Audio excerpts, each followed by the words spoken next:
The Chiefs have had a little bit of a mini bye week on their hands as they wait for their next game this coming Sunday. Having played this past Friday gives the back-to-back champs a little bit of extra rest and hopefully some time to figure some things out, mainly on the offensive line. With no media availability today, we're going to ask the experts instead, what is wrong with the Chiefs and how do they fix it in time for the playoffs? Let's discuss.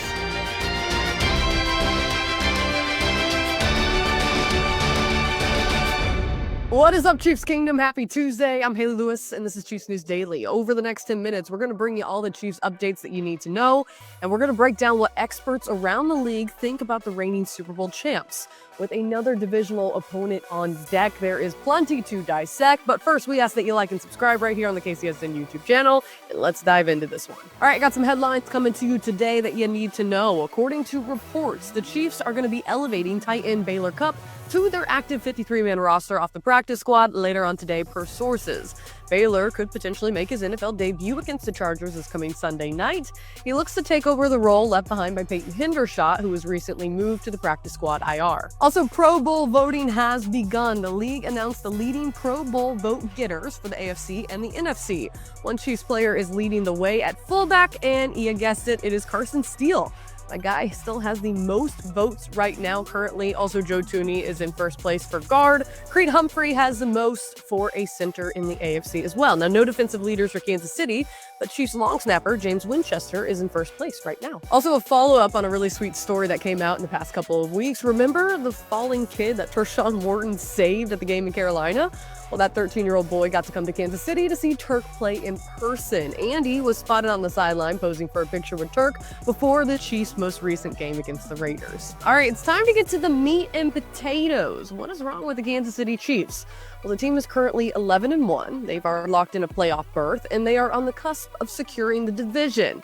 But something, as many fans know, just doesn't feel right. Something feels different. Is it the secondary? Is it Patrick Mahomes? Is it the offensive line? Is it coaching? Well, we're going to break it down, and we're going to check in with all the NFL experts from around the league to get their opinion on what they think the Chiefs need to do in order to make sure they are contenders and not pretenders. Up first, we are going to start in with someone who thinks that the Kansas City Chiefs are a pretender. This is Rex Ryan sharing on ESPN his true thoughts on the Kansas City Chiefs and their playoff chances. See, I'm not betting on a John Harbaugh coach team to mess it up.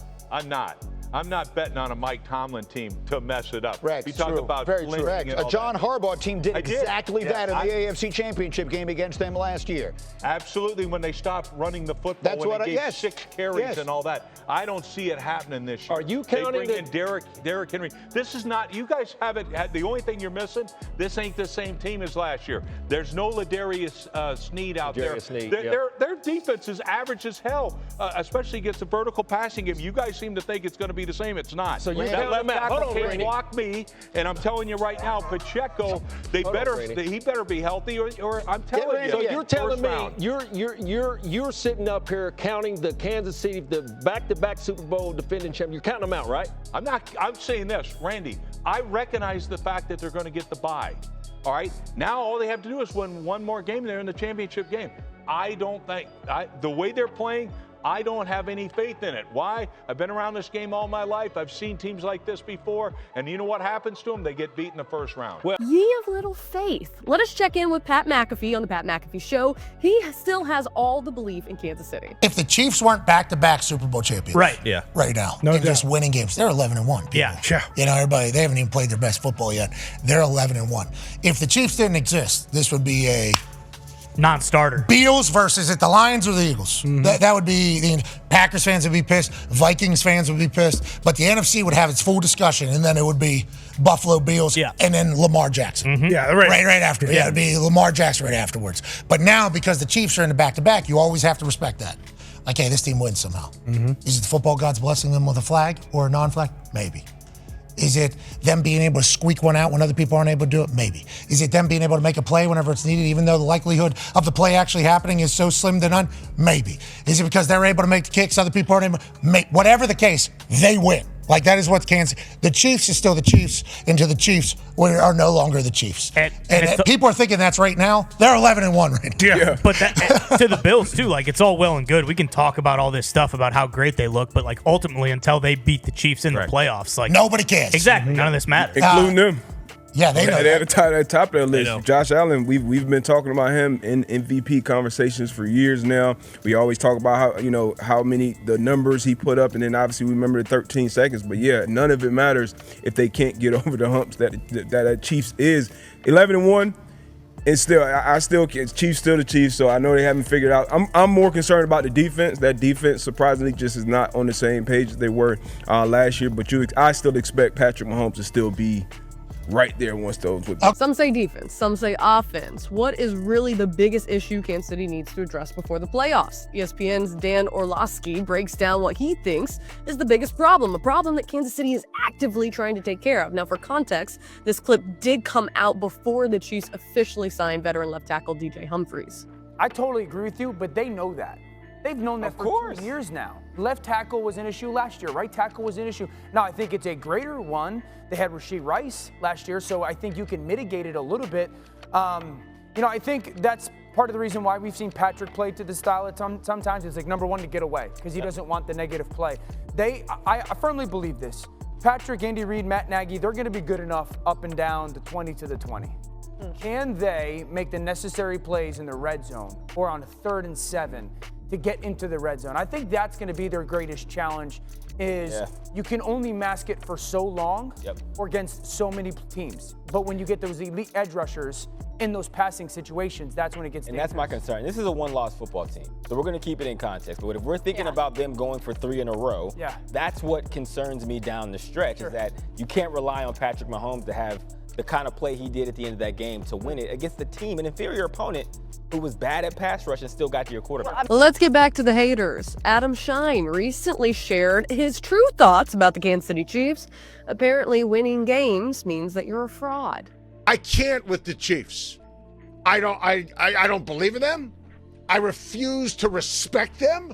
I'm not going to crown them. The Chiefs clinched a spot in the playoffs, and that's great. And Andy Reid, to me, is a Mount Rushmore head coach in the history of the NFL. Patrick Mahomes, second best quarterback who's ever lived. Travis Kelce's the first ballot Hall of Famer. I'm obsessed with Chris Jones. All of it. I don't take this Chiefs team seriously. I don't, and I won't. And hey, Buffalo. Hey, Chargers. Hey, Steelers. Hey, Ravens. Beat them. They're not that good. You want a historical nugget? They have 9 wins. 9 by 7 or fewer points. 9 wins. 9. I watch the games. You watch the games. By 7 or fewer points. That is the most through 12 games in NFL history. So I don't want to hear, oh, you're hating. No, I'm watching. I am watching with my eyes. I see it. This team, I get it. I know the coach. I know the quarterback. I don't care. This is the luckiest, flukiest team I've ever seen in the 20-year history of Schein on Sports. All right, last clip. We are going to wrap up today's report. This one comes from the Rich Eisen Show. Former NFL center Jason Kelce stopping by to talk about his faith in his brother's team. They might not be blowing out teams, but Kansas City still has found a way to overcome all the adversity this season, and that's nothing shy of great. Are you concerned about flipping a switch for the Chiefs? I don't know that I'm ever concerned if Pat Mahomes and Andy Reid are the coach, or Andy Reid's the coach and Pat's the quarterback. Yeah. They just have such a ability and a resiliency as a group. But I mean, listen, it's a little bit concerning. I mean, the biggest thing that's been concerning recently over the last 2 weeks is that their defense has faltered for probably the first time in 2 years. Yeah, they almost gave up 30 again. Yeah, and credit to the Panthers and, Bryce Young. I mean, talk about a story, getting benched and coming back and all of a sudden playing really, really well. Awesome for him.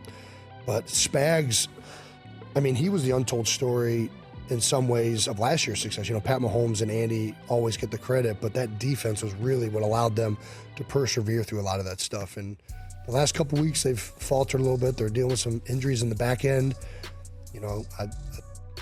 There was all this noise that Spags wanted to add maybe somebody to that secondary during the trade deadline.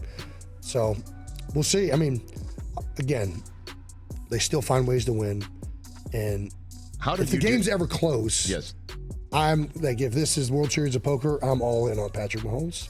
And the vast majority of these games are close, especially playoff games. Alrighty, folks, that does it for another episode of Chiefs News Daily. As always, let us know your thoughts in the comments below. We will again be back tomorrow. That means on Wednesday night. So in the meantime, like and subscribe right here on the KCSN YouTube channel. Enjoy your Tuesday, and we'll see you back here soon.